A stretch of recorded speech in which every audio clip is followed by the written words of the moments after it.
In Houston's criminal underworld, Kim Min-ho answered to no one. He controlled half the city's illegal operations with an iron fist.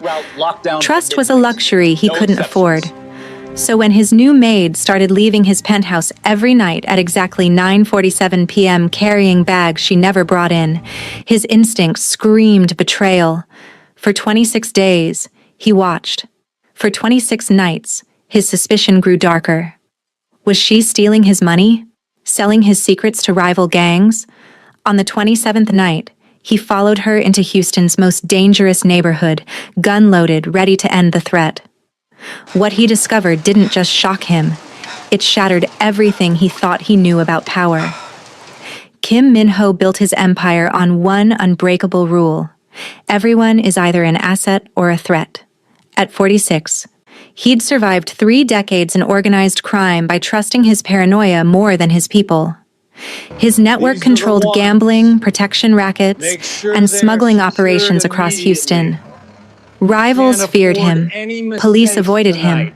His own soldiers never met his eyes. Shanice Williams had worked for him exactly 4 weeks. Quiet, professional, efficient. She cleaned his penthouse, prepared his meals, never asked about the men in expensive suits who came and went at 2 a.m. Never questioned the locked rooms. Never flinched when she heard raised voices behind closed doors. Perfect. Until she wasn't. 26 days ago, Min-ho's security cameras caught something impossible to ignore. Shanice, leaving his building at 9:47 p.m., struggling under the weight of 2 bulging plastic bags that weren't there when she arrived that morning. His Lieutenant Jae-sung ran every protocol: inventory checks, safe combinations, hidden cash stashes, nothing missing. But those bags kept reappearing, night after night. Same time, same route. In Min-ho's world, patterns meant danger. And Shanice had a pattern. The Serpent Syndicate had been making moves on his territory for weeks. 3 of his operations hit. Someone was feeding them information, and Shanice was new, too convenient. Tuesday night. Rain turning Houston's streets into rivers of neon light. Shanice left his building right on schedule, 9:47 p.m., 2 bags, hood pulled up against the downpour. This time, Min-ho was 3 cars behind her bus, rain drumming on his Mercedes roof, Glock 19 cold against his ribs. Tonight, he'd learn the truth. And if that truth was betrayal, Shanice Williams would join the list of people who'd underestimated him. She wouldn't be the first. She'd just be the most recent. Stop. Before we go any further, I need you to understand something. You're about to hear a story that will wreck you. And in about 40 minutes, when you're sitting there with tears in your eyes, trying to process what you just heard, you're going to think, I should subscribe to this channel. But here's the problem. By then, you'll be emotionally exhausted. You'll close the video and forget. So I'm asking you now, while your heart is still intact, hit that subscribe button. Because if this story does what I think it's going to do to you, you're going to want to make sure you never miss another one like it. And trust me, you won't want to miss what happens next. The bus lurched through Houston's rain-slicked streets, its windows fogged with condensation. Min-ho kept his Mercedes 3 cars back, watching the taillights blur through the downpour. Professional distance. He'd track targets across 3 continents. This should be simple. But something felt wrong. Shanice sat near the back of the bus, her silhouette barely visible through the dirty windows. The bags rested on her lap, heavy enough to make her shoulders sag. Min-ho's hand moved to the Glock in his jacket. The metal was cold, familiar. Comforting. The bus turned south onto Dowling Street. Min-ho knew this route, 3rd Ward. High poverty, low profit. His organization didn't operate here because there was nothing worth taking. So why was his maid coming to a neighborhood with nothing? She pulled the cord. The bus hissed to a stop.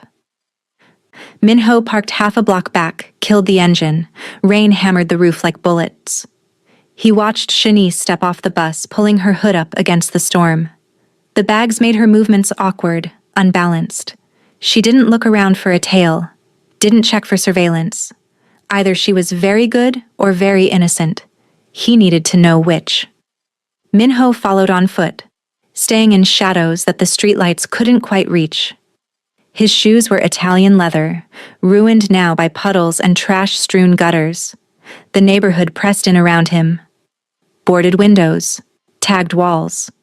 A homeless man huddled in a doorway, not even looking up as Minho passed. Shanice walked 4 blocks struggling with the bags. She turned down an alley behind a church. The sign read, Blessed Redeemer Baptist in faded letters, paint peeled from the walls. Windows dark, abandoned, like everything else here. But Shanice knocked on the back door. 3 quick raps, then 2 slow ones. A pattern. Minho pressed against the wet brick, watching. His heart rate stayed steady. 30 years in this life had taught him to stay calm when violence was close. The door opened. Warm light spilled out. A child's voice. Miss Shanice, you came. Of course, baby, I'll always come. She disappeared inside. Minho stood in the rain, calculating angles. No guards, no lookouts, no gang signatures on the walls. Just an old church and a woman with bags. This didn't fit any scenario he'd mapped. Serpent Syndicate wouldn't meet here. Too exposed. Too public. And if she was stealing from him, where was the buyer? 5 minutes passed. Rain soaked through his suit. Minho moved closer. Found a basement window partially below ground level. He crouched down, peered inside. What he saw made no sense.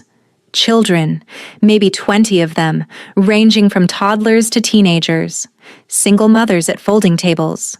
And Shanice, standing at a huge pot on a propane stove, ladling soup into paper bowls. Her hair was down. She wore an apron over her clothes. And she was smiling in a way Minho had never seen during 4 weeks of employment. Miss Shanice, can I have seconds? A little boy, maybe 7. Everyone eats first, Terrell. Then we talk about seconds. You know the rules. The boy nodded, took his bowl to a table. Other kids waited in line, patient and polite. They called her by name. She called them back. Every single one. Minho watched as she unpacked the bags.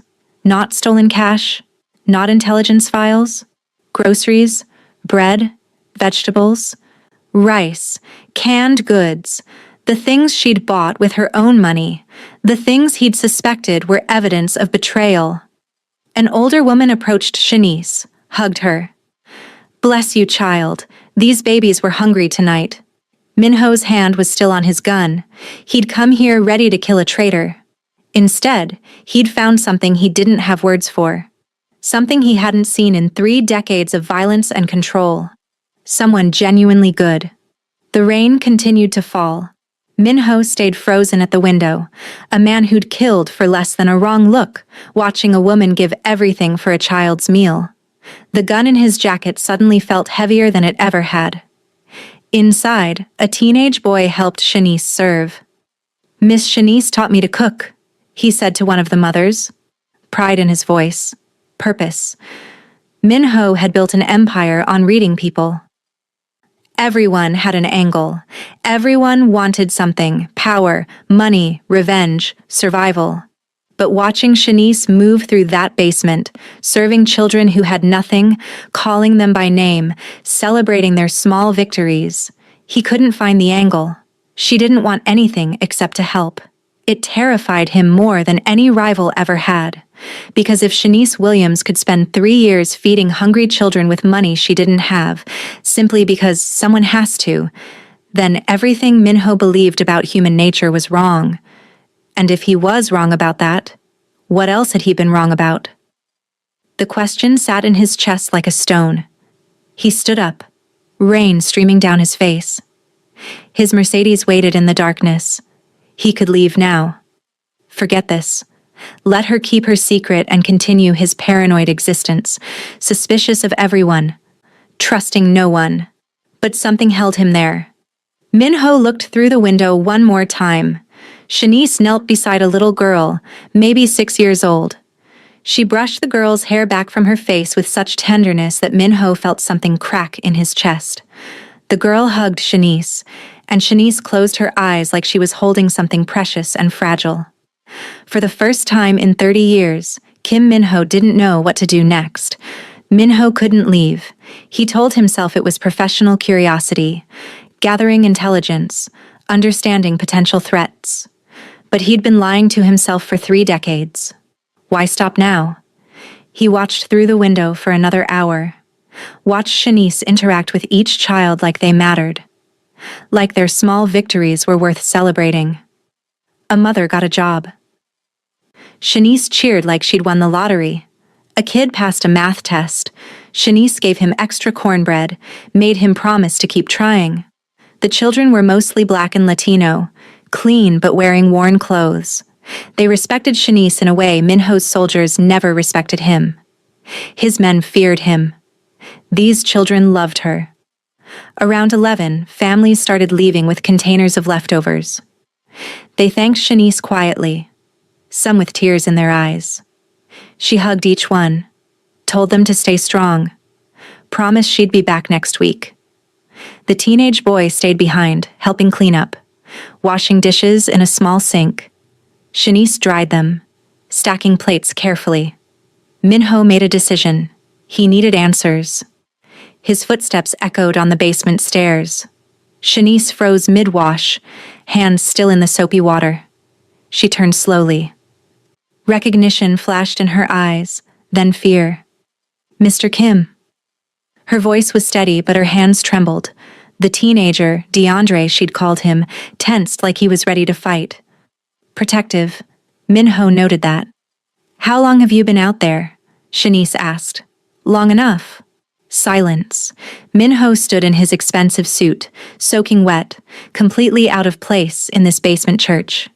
Shanice waited, probably for judgment, for consequences. DeAndre stepped closer to Shanice. "Miss Shanice, you know this man?" "It's okay, baby. This is Mr. Kim. I work for him." The boy didn't relax. "You want me to stay?" "No, honey, you go on home. Your mama's waiting." DeAndre left reluctantly, shooting Minho a look that said he'd better not hurt her. Minho respected that. Loyalty was rare. When they were alone, Minho moved to one of the folding tables. Sat down. The chair creaked under him. Everything in this place was held together by willpower and prayer. "The bags," he said, "every night for 26 days. Shanice nodded, dried her hands on a towel. "Groceries, whatever I can afford after rent." "You've been doing this with your paycheck?" "Yes, sir." The sir bothered him. After what he'd just witnessed, it felt wrong, but he didn't correct her. "Why?" Shanice didn't answer immediately. She hung up the towel, moved to sit across from him. The fluorescent lights hummed overhead. Outside, rain continued to fall. "Because someone has to," she finally said. "That's not an answer." Shanice met his eyes. Hers were tired but clear. "It's the only answer there is, Mr. Kim. These children are hungry. I have food. What else matters?" Minho had interrogated men in worse places than this. He knew when people were lying. Shanice wasn't lying. She genuinely believed that was enough reason. Children were hungry, so she fed them. Simple. Pure. Incomprehensible to a man like him. How long? 3 years. Since the church closed down, I've been running it. Alone? Mostly. Some volunteers come and go. But yes, mostly alone. 3 years. Before she even worked for him. This wasn't about manipulation or playing an angle. This was who she was.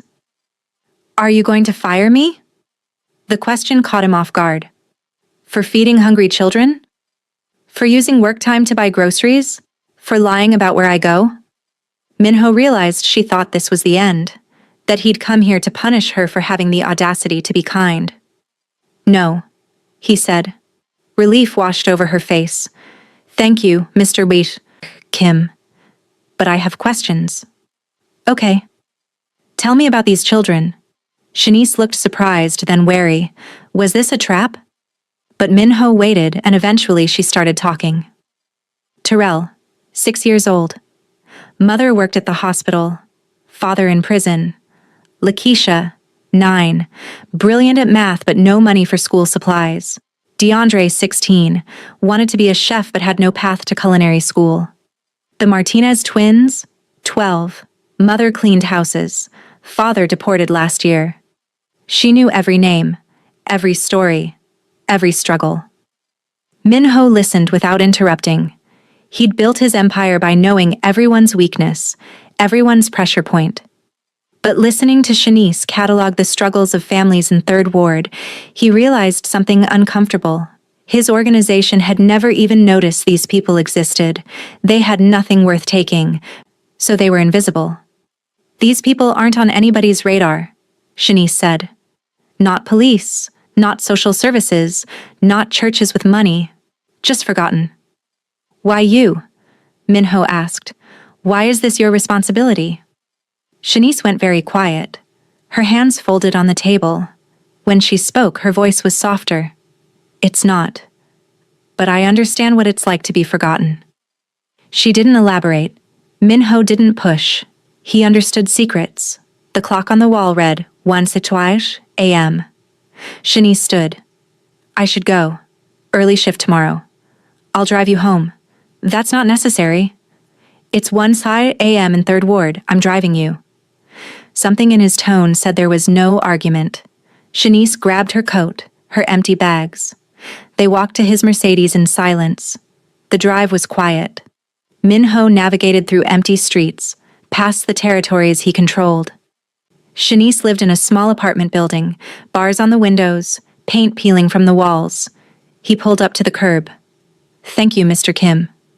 For what? For not firing me. For the ride. For... She trailed off. For not being the man you thought I was, Minho finished in his head. For not doing what I came here to do. Shanice got out, walked to her building. Minho waited until she was inside before driving away. On the way back to his penthouse, he couldn't stop thinking about what he'd seen. For 30 years, he'd controlled Houston's underworld by knowing everyone's secrets. But sitting beside him had been a woman whose secret was the opposite of what he'd imagined. She wasn't hiding crimes. She was hiding grace. And somehow, that was more dangerous than any rival gang. Morning came with no sleep. Minho stood at his penthouse window, watching Houston wake up. His phone buzzed. Business. The Serpent Syndicate had hit another one of his operations. 3 soldiers injured. He should care about that. Should be planning retaliation. Instead, he kept seeing Shanice's face as she served soup to children. At 6 a.m., Shanice arrived for work. Same as always. She cleaned, prepared his breakfast, moved through his space like a ghost. But Minho watched her differently now. Notice the way she paused at the top of stairs, catching her breath. The way her hands trembled slightly when she poured his coffee. She was exhausted, and she'd be back at that church tonight. Shanice. She turned, surprised he'd used her name. Yes, Mr. Kim? Sit down. I'm working, sir. Sit. She sat, wary, waiting for the other shoe to drop. Minho didn't know how to say what he needed to say. 30 years of giving orders, making threats, controlling outcomes. But this required something different. I need to know more, he said. About what? About you. About why you do this. Shanice's eyes hardened slightly. I told you last night. Someone has to. That's what you do. Not why. Does it matter? It does to me. She studied him for a long moment. Then something shifted in her expression. Not quite trust, but maybe the beginning of it. Can I ask you something first? She said. Minho nodded. What do you really do, Mr. Kim? Not the businesses, not the meetings. What do you actually do? Fair question, and she deserved honesty. I control things, he said. Territories, operations, people. I make sure my organization stays on top, that rivals know not to challenge us, that everyone pays what they owe. Through violence? When necessary. Shanice absorbed this. And the men who come and go at odd hours? Soldiers, accountants, people who help me maintain control. So you're…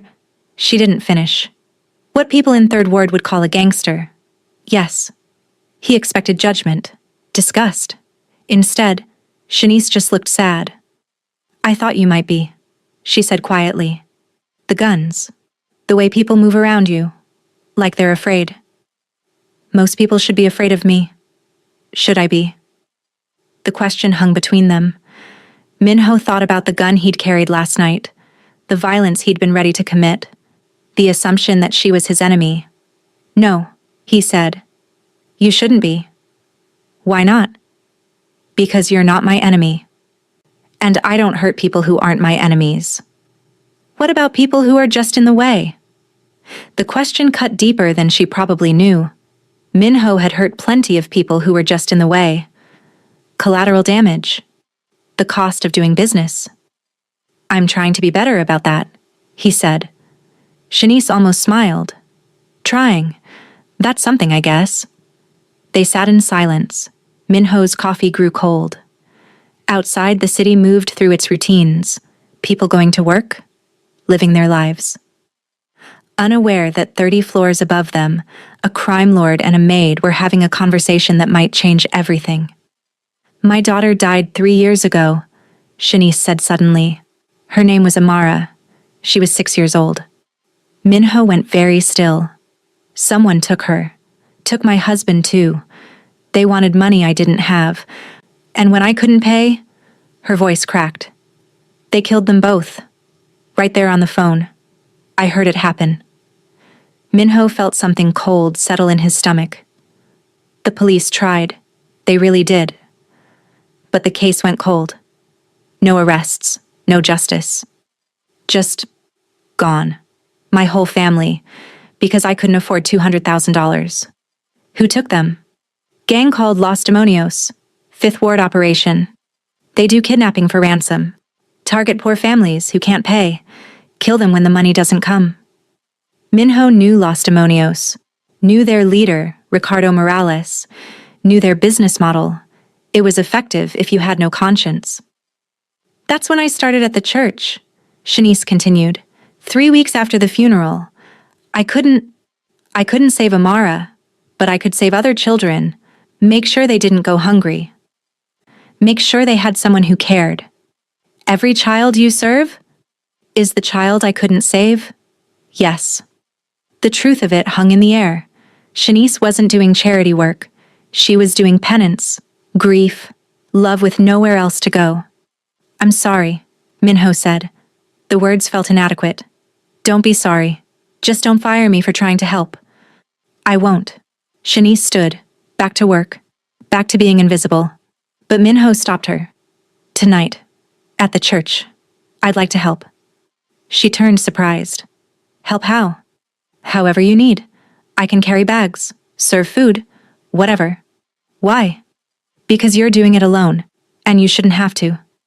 Shanice studied him for a long time, then nodded slowly. Okay, but this isn't about you feeling better about yourself.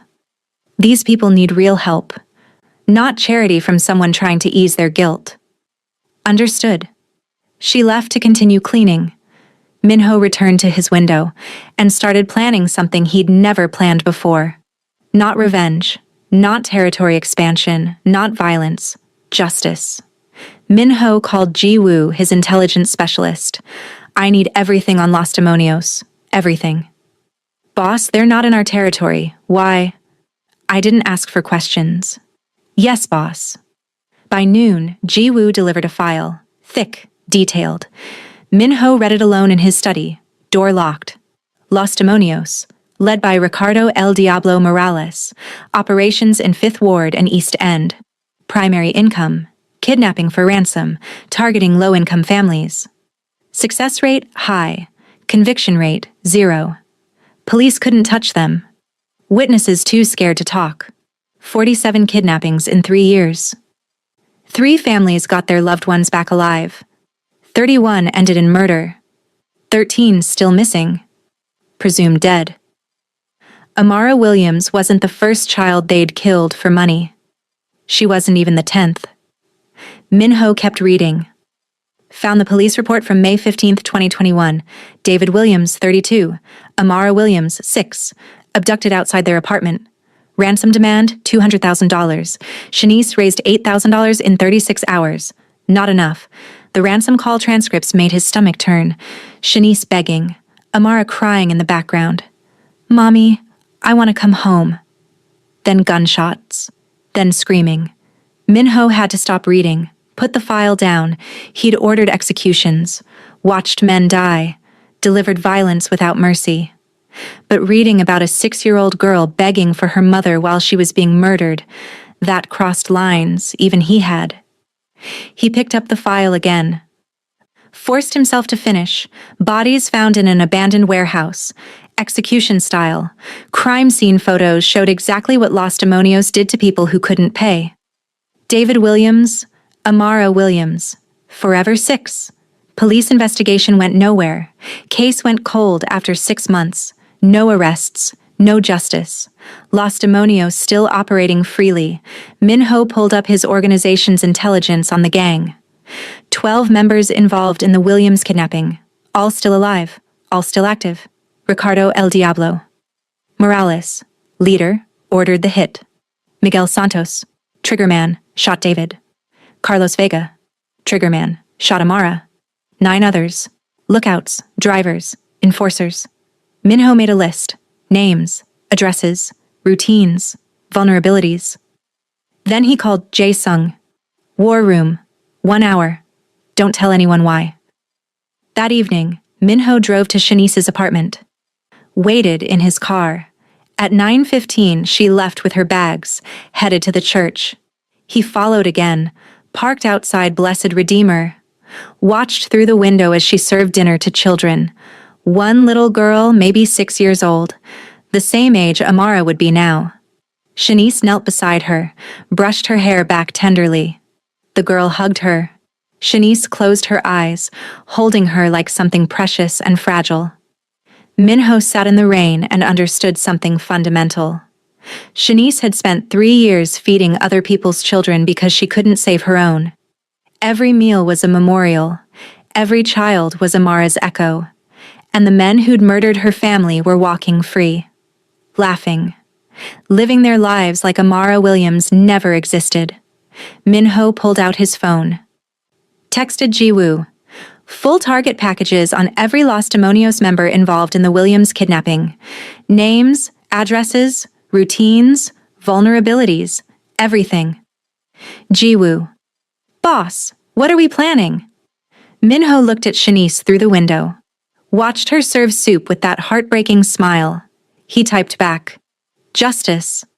Inside the church, Shanice laughed at something a child said. The sound carried through the rain. Pure, genuine, beautiful. Min-ho had built his empire on one principle. Everyone pays their debts. Los Demonios had a debt 3 years overdue. With interest, that meant blood. He started the car. Drove back to his penthouse. Made calls. Mobilized his organization. By midnight, the wheels were in motion. The police had failed Shanice. The courts had failed Amara. But Kim Min-ho had never failed to collect. And this debt? This one was personal. Can we just pause for a second? Because if you're feeling what I'm feeling right now, if your chest is tight and you're trying to figure out how a woman who lost everything is still out here feeding other people's children, then you understand why I can't stop telling stories like this. This is real grief transformed into real grace. And if you're the kind of person who doesn't run from emotions like this, who doesn't need everything sugar-coated and shallow, then you need to subscribe. Not because I'm begging, because content that makes you feel this deeply is dying. The algorithm hates it. It's too long, too real, too human. But people like you, people who are still here, still feeling, you're the reason it survives. Hit subscribe. Then let's watch this man's entire worldview shatter. The war room meeting lasted 3 hours. Min-ho laid out the targets. 12 Los Demonios members. Jae-sung and 3 other lieutenants listened as he explained the operation. I want all of them, Min-ho said. No exceptions. Jae-sung frowned. Boss, this isn't our territory. This could start a war. Then let it start. Over what? This happened 3 years ago to someone we don't know. Min-ho's voice dropped to ice. I know her now. That's enough. His lieutenants exchanged glances. They'd never seen him personally invested like this. Usually he was calculating. Risk versus reward. This was different. Hyun-soo spoke up. Boss, who was she to you? Someone good. In a world that didn't deserve her. The plan was methodical. Start with the outer circle. Work inward. Make deaths look unrelated. Overdoses, accidents, gang disputes. Leave El Diablo for last. He needed to know why before he died. Week 1, 3 targets down. Luis Martinez, lookout, found dead in his apartment. Fentanyl overdose. Police ruled it accidental. Jorge Ruiz, driver. Car accident on Highway 59. Brake lines cut. He drove into an overpass support at 80 Matipaslimp. Investigators called it mechanical failure. Pablo Mendez, enforcer. Stabbed in a bar fight. Self-defense. The attacker, one of Min-ho's operatives, disappeared before police arrived. Week 2. Los Demonios started noticing. El Diablo called an emergency meeting. 3 soldiers dead in 7 days. Too suspicious, but no pattern. No identified enemy. Diego Torres, enforcer. Home invasion. Shot with his own gun. Staged as robbery. Antonio Ruiz, lookout. Disappeared after leaving a strip club. Body found in Buffalo Bayou 3 days later. Drowned, hands and feet bound. Now Los Demonios knew they were being hunted. Security increased. El Diablo went into hiding, but Min-ho had been playing this game longer. Carlos Vega was paranoid. The man who shot Amara never went anywhere alone. Min-ho's team tracked him for 4 days. Finally, Vega visited his mother's house at 2 a.m. Alone. Min-ho went personally for this one. He entered the house silent as death. Found Vega in the kitchen making a sandwich. Vega turned, reached for his gun. Min-ho was already aiming. Move and you're dead. Don't move and we talk. Vega froze. Who the hell are you? Someone who collects debts. What debt? May 15th, 2021. Amara Williams. 6 years old. You remember her? Vega's eyes widened. That was 3 years ago, man. We got paid for that job. You got paid to murder a kindergartner? Look. It was just business. El Diablo's orders. We didn't want to, but... You shot a 6-year-old girl in the head. She was crying, man. Wouldn't stop crying. El Diablo said make it quick. Min-ho didn't let him finish. Silenced gunshot. Vega dropped. Min-ho stood over the body. Amara Williams. Her name was Amara Williams. He left a photo of Amara on Vega's chest. First personal message. Miguel Santos, the man who shot David, had gone underground, but Jiwoo found him hiding in a warehouse in East End. Min-ho's team surrounded the building. Brief firefight. 2 gang members down. Santos wounded, cornered. Min-ho walked in alone. You're Kim Min-ho, Santos said, bleeding from a leg wound. The Korean boss from Midtown. You've heard of me. Why are you doing this? We never touched your operations. You touched someone under my protection. Min-ho showed him Amara's photo. You killed this child. And her father. Recognition flashed. The Williams job? Man, that was El Diablo's call. We were just following orders. But you still pulled the trigger. She's not even your family. Why do you care? Min-ho thought about Shanice kneeling beside that little girl in the church. Thought about 3 years of grief transformed into grace. Because someone has to. He emptied the clip. Left Amara's photo on Santos's body. 9 down, 3 to go. But Jiwoo had news. Boss, Los Demonios is watching Shanice. Min-ho's blood ran cold. How many? 2 men. Rotating shifts outside the church. His vendetta had put her in danger. The woman he was trying to avenge was now a target. "Pull our surveillance back," Minho ordered. "Make it look like we've moved on." "Boss? El Diablo thinks she's bait. Let him think he's safe. Then we end this." But Minho knew the clock was ticking. He'd have to move fast. Before Los Demonios realized Shanice wasn't connected to him. Before they hurt her to send a message. 9 down. 3 to go. And El Diablo was learning the wrong lesson. He thought Shanice was the reason for the attacks. He was right.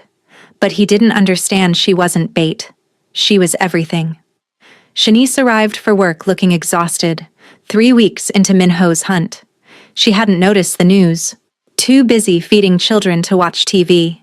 Too focused on survival to track gang warfare. But this morning, the news was playing in Minho's kitchen. 11th death in what police are calling a gang war between Los Demonios and an unidentified organization. Shanice froze mid-pour. Coffee splashed on the counter. Los Demonios, the name that destroyed her life. They were dying? She looked at Minho. Really looked. Saw him in ways she'd avoided for 3 weeks. "Mr. Kim, what do you do?" "Really do?" Minho met her eyes. Long silence. "What do you think I do?" "I think you're the kind of man who makes people disappear." He didn't insult her by lying. "Yes." She set down the coffee pot, hands shaking. "And Los Demonios? The ones dying on the news?" "Yes." Shanice sank into a chair, processing. "Why? They're not in your territory. I've heard your men talk." Minho stood, walked to the window, looked out at his city. "They took something from someone I know." She caught the careful phrasing.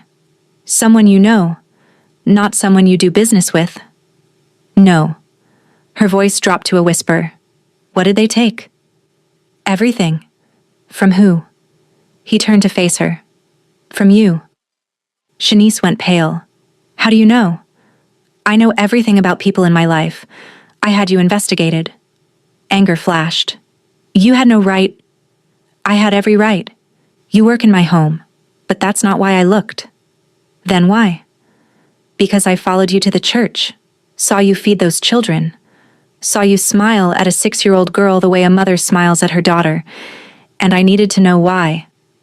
Tears in Shanice's eyes now. "You had no right to dig into my life. I found the police reports, the ransom call transcripts. I heard you begging them not to hurt Amara." "Stop." "I heard the gunshots through the phone. I read what they did." Shanice was crying, 3 years of buried grief surfacing. "You don't understand." "I understand the men who murdered your daughter were walking free. Were walking free." The past tense registered. "What did you do?" Minho listed the names. Luis Martinez, Jorge Ruiz, Pablo Mendez, Diego Torres, Antonio Ruiz, Carlos Vega. He shot Amara. Miguel Santos. He shot David. "Stop." 9 men who participated, 9 men dead. Shanice's horror was visceral. "You killed them. You killed them all. They murdered your family. They weren't yours to kill. You don't have the right." Neither did they. But they did it anyway. The argument escalated. Shanice called it revenge. Minho called it justice. She accused him of doing it for power. He denied it, then admitted he did it for both her and himself. Finally, she told him about his parents, how 3 men had killed Korean immigrants running a convenience store, how the police investigated for 2 weeks, then gave up, how the killers went free. "I became what I am because I learned the only justice in this world is the justice you take yourself," Minho said. Shanice's voice softened. "So this is about your parents. This is about every person the system failed, including you." But she wasn't grateful. She was horrified. Killing those men doesn't bring Amara back. No, nothing brings her back. But they don't get to walk free either. And what about the last 3? You said 9 dead. Los Demonios has more members. Minho's silence confirmed it. "You're not done. Ricardo Morales, El Diablo, the one who ordered it, Soon. Shanice stood, paced. And then what? You kill him and everything's even? Then your daughter's murderers are dead. All of them. Did you do this for me or for you? Minho couldn't answer immediately. Both. That's honest, at least. She told him about the 3 years since Amara's death. Learning to live with it. Learning to forgive herself. Finding purpose in feeding other children. Killing them won't heal me, she said. Won't give me peace. But saving other families? That might mean something. She issued an ultimatum. If he killed El Diablo, she'd never forgive him. But if he found another way, legal justice, building a case, using his resources to prevent more Amaras, then maybe there was hope. I want you to prove that killing isn't the only power you have. Minho struggled with it. He'd been planning El Diablo's death for weeks. Had imagined the moment El Diablo realized why he was dying. I can't let him walk free. Then don't kill him. Find another way. There is no other way in my world. Then maybe it's time you lived in a different world. Shanice walked to the door. Stopped. I need time away from here, from you. You're quitting? I don't know. I need to think. She left. Minho stood alone in his penthouse. 9 men dead by his order. 3 more to go. But the woman he did it for just walked away. And for the second time in his life, he felt powerless. 3 days. Shanice didn't return. Minho had El Diablo's location. His lieutenants ready to move. 1 word and it would be done. But he kept thinking about what Shanice said. Prove that killing isn't the only power you have. He had Jiwoo pull different records, city crime statistics, community reports, Los Demonios' operations for the past 5 years, 47 kidnappings, 31 murders, 13 missing. Amara wasn't the first, wasn't the 10th. This was their business model. If Minho killed El Diablo, someone else would take over. Los Demonios was too profitable to disappear. The kidnappings would continue. That evening, he drove to Blessed Redeemer, watched Shanice serve soup. She moved through the motions, but the light was gone. DeAndre stayed close, worried. Minho walked down the basement stairs. Children looked up, curious. Shanice saw him, went still. Can we talk? She nodded to DeAndre. They stepped outside. Rain starting again. Have you killed him yet? No. But you're going to. I don't know. They stood in the alley. Shanice told him about the rage after Amara died, how she'd wanted them all dead, how she'd planned it in sleepless nights, but she wasn't strong enough, wasn't capable of violence. Do you know what that's like? To want justice and have no way to get it? Yes, Minho said quietly. I know exactly what that's like. She told him about the powerlessness. Minho told her about choosing power instead. About becoming what he feared most to avoid feeling helpless again. I want them dead, Shanice admitted. God forgive me, I do. But killing them won't heal me, won't bring Amara back, won't stop the pain. So what do you want me to do? I want you to be better than them. Better than the system that failed us. Minho proposed an alternative. Using his resources to build a legal case, police contacts, FBI connections, evidence gathering, witnesses he could protect and relocate. Make it so airtight even corrupt cops couldn't ignore it. That could take months, years, and Los Demonios keeps operating. I can stop El Diablo tonight, or I can do it the legal way, which takes time and might not work. Shanice studied him. One way makes you a vigilante, the other makes you someone trying to do better. She gave him a choice. Kill El Diablo and lose her forever, or build the case, bring legal justice, prove he was more than a killer. If you kill him, I'll never forgive you. But if you build the case, even if it takes years, then maybe there's hope. Hope for what? Hope that you're more than just another killer. Hope that Amara's death leads to something other than more death. Minho stood in the rain. The easy path was violence. The hard path was restraint. Faith that the system could work if you pushed it hard enough. He didn't have that faith. But Shanice did. Okay, I'll build the case. Legal justice. No more killings. Shanice exhaled like she'd been holding her breath for days. Thank you. Don't thank me yet. This might not work. But you're trying. That's what matters. They returned to the basement. Children eating, laughing. Safe for this evening. Minho watched Shanice serve food, watched her turn grief into grace. This was what he was protecting now. Not his empire, not his reputation, just this. Children eating warm food served by a woman who chose love over rage. He called Jae-sung. Pull the hit team back. We're changing strategy. I need investigators, not soldiers. Financial forensics, witness protection, legal consultants. Long pause. Some of the men won't like this. Then they can leave. I need people who can think. As Minho drove back to his penthouse, he calculated the cost. Building a legal case would take a year, maybe 2. More families would suffer. More children might die. This was harder than killing, harder than war.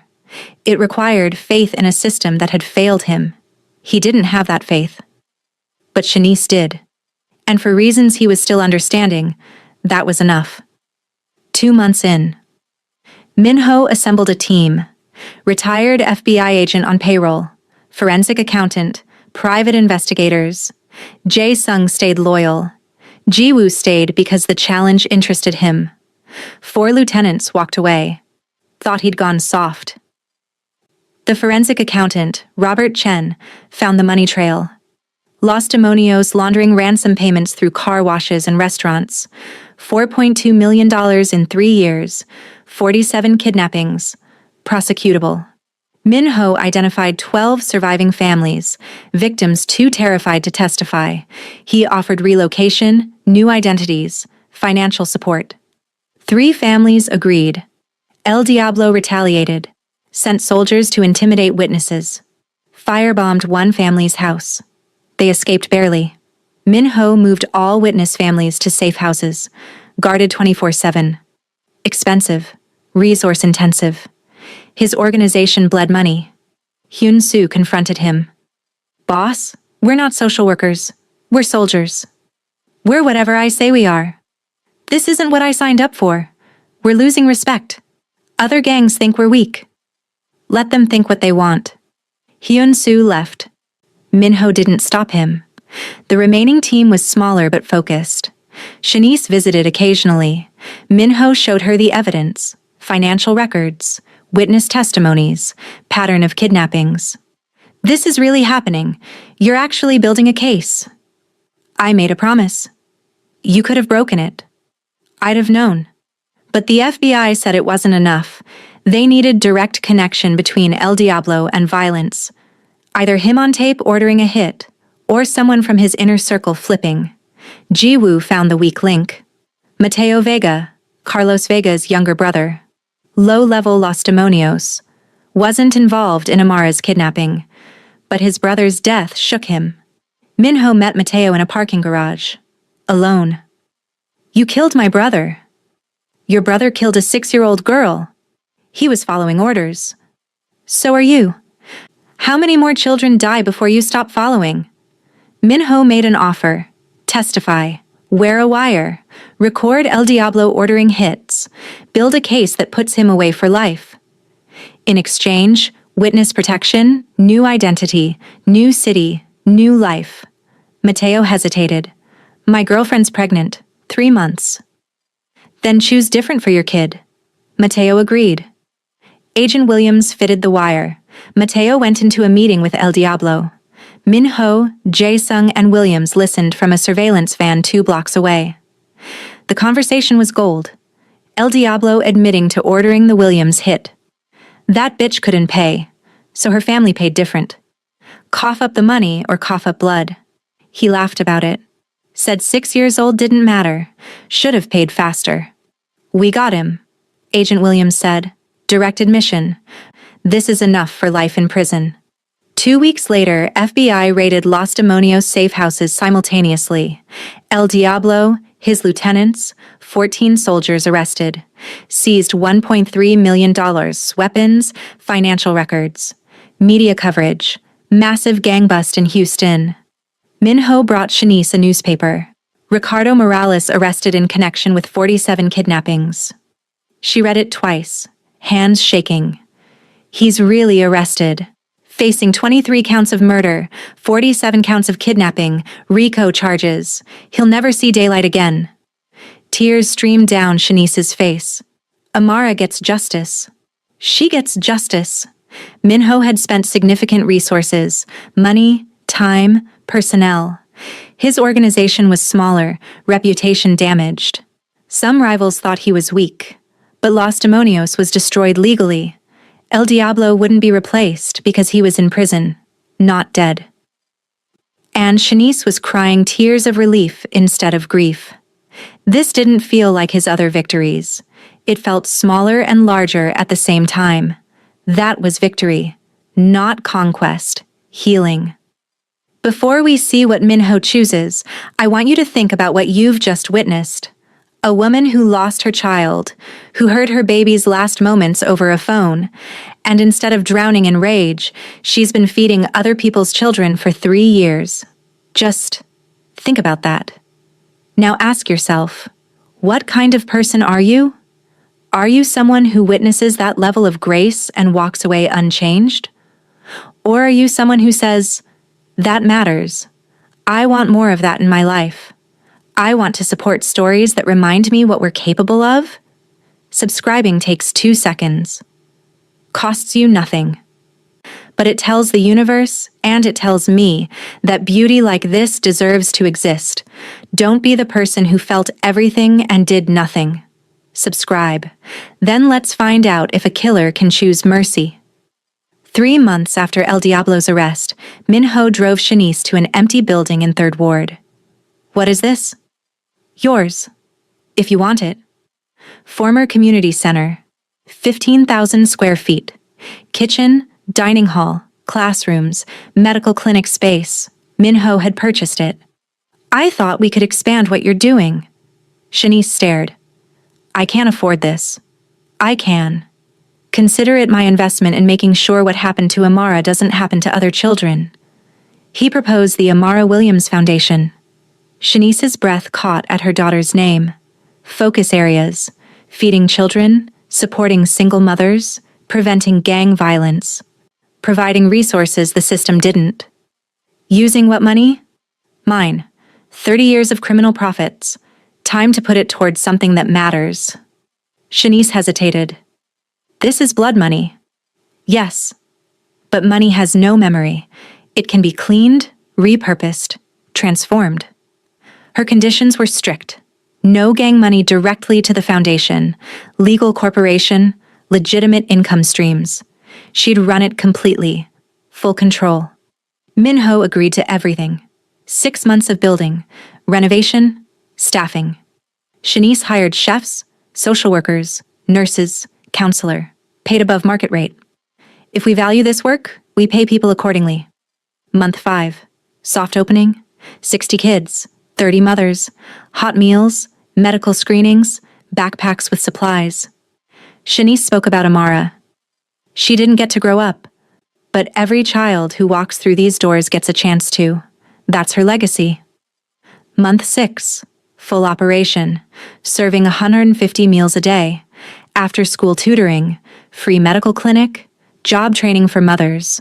Minho attended the opening, stayed in the background, watched Shanice greet every child by name, saw mothers crying in gratitude for medical care they couldn't afford, saw DeAndre teaching younger kids to cook. This was what his money built. Not fear, not control, hope. Community response was mixed. Local news coverage positive, some skepticism about funding, but families who benefited didn't care about the source. Gang recruitment in 3rd Ward dropped. Kids had alternatives. Mothers had support. Small, localized, but measurable. Other gangs noticed.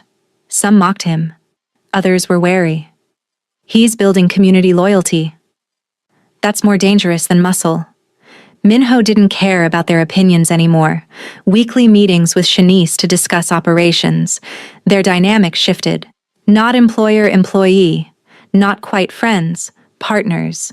Mutual respect built on shared purpose. One evening after successful dinner service, Shanice asked, "Do you feel redeemed?" Minho considered. "No, redemption isn't something I think I get." "Why not?" "Because I've done things that can't be undone, people I've hurt, lives I've ended." "Then what is this?" "Repayment. I can't erase the debt, but I can keep paying against it." Shanice smiled. "Maybe that's all redemption is. Not erasing the past, but choosing better every day." "That's optimistic." "I've buried a daughter. I've learned that if you don't find hope somewhere, you'll drown." Minho drove home that night past his territories. The clubs, gambling houses, networks generating millions. His empire. But when he thought about legacy, he didn't think about those buildings. He thought about a 6-year-old girl he'd never met, whose name was now painted on a building feeding hungry children. He thought about Shanice, transforming grief into grace every day. And he thought maybe repayment was enough, because redemption was a gift he didn't deserve. But repayment? That he could do. Every day. For the rest of his life. 1 year later. Amara Foundation's first anniversary celebration. 200 people packed the building. Families from 3rd Ward and beyond. Banner. 1 year of hope. Amara Williams Foundation. Shanice stood at a podium. A year ago, this building was empty. Before that, abandoned. Before that, a place people had given up on. Kind of like me. Gentle laughter. She told Amara's story, the kidnapping, the impossible ransom, the loss. People cried. For 3 years, I fed other people's children because I couldn't save my own. It was penance, grief, love with nowhere to go. Then someone gave that love a home. She gestured to Minho in the back. "Mr. Kim, can you come up here?" He shook his head. Didn't want attention, but she insisted. He walked to the front slowly. The crowd didn't know who he was. Just a quiet Korean man in an expensive suit. This man funded this foundation, this building, the programs, the meals, all of it. Applause. But that's not why I asked him here. I asked because he taught me something I'd forgotten. That people can change. That darkness doesn't have to define you. That you can build something good even if your hands have done harm. DeAndre presented impact numbers. 54,750 meals served. Medical care for 340 families. 23 mothers employed. 67 kids kept in school. 8 families in witness protection. Personal testimonies. Maria Rodriguez about rebuilding after her son's kidnapping. Terrell's mother about food security. DeAndre about being accepted to culinary school. Minho spoke reluctantly. "I'm not a good man. I've spent 30 years in a profession that hurts people. When I met Miss Shanice, I suspected her of betraying me. Followed her ready to kill her. Instead, I found her feeding children with money she should have spent on herself. It broke something in me." He looked at the families. "I can't undo what I've done, can't bring back people I've hurt. But I can make sure children like Amara have advocates. Mothers like Shanice don't suffer alone. This foundation will continue as long as I live. And after, through trusts. Because Amara Williams deserves better than a gravestone. She deserves a legacy. And you deserve to be seen, protected, valued. That's what this place is. Sanctuary." Standing ovation. Shanice hugged him for the first time. "Thank you. For everything." Later, after most people left, they sat in the empty dining hall. "Do you feel different?" Shanice asked. "I still run a criminal organization, still do things you wouldn't approve of." "I know. So you're not transformed, not redeemed." "Maybe not, but I'm more than I was. And that counts." Shanice revealed she'd forgiven Los Demonios. Not because they deserve it, because holding rage was killing me. Forgiveness isn't about El Diablo.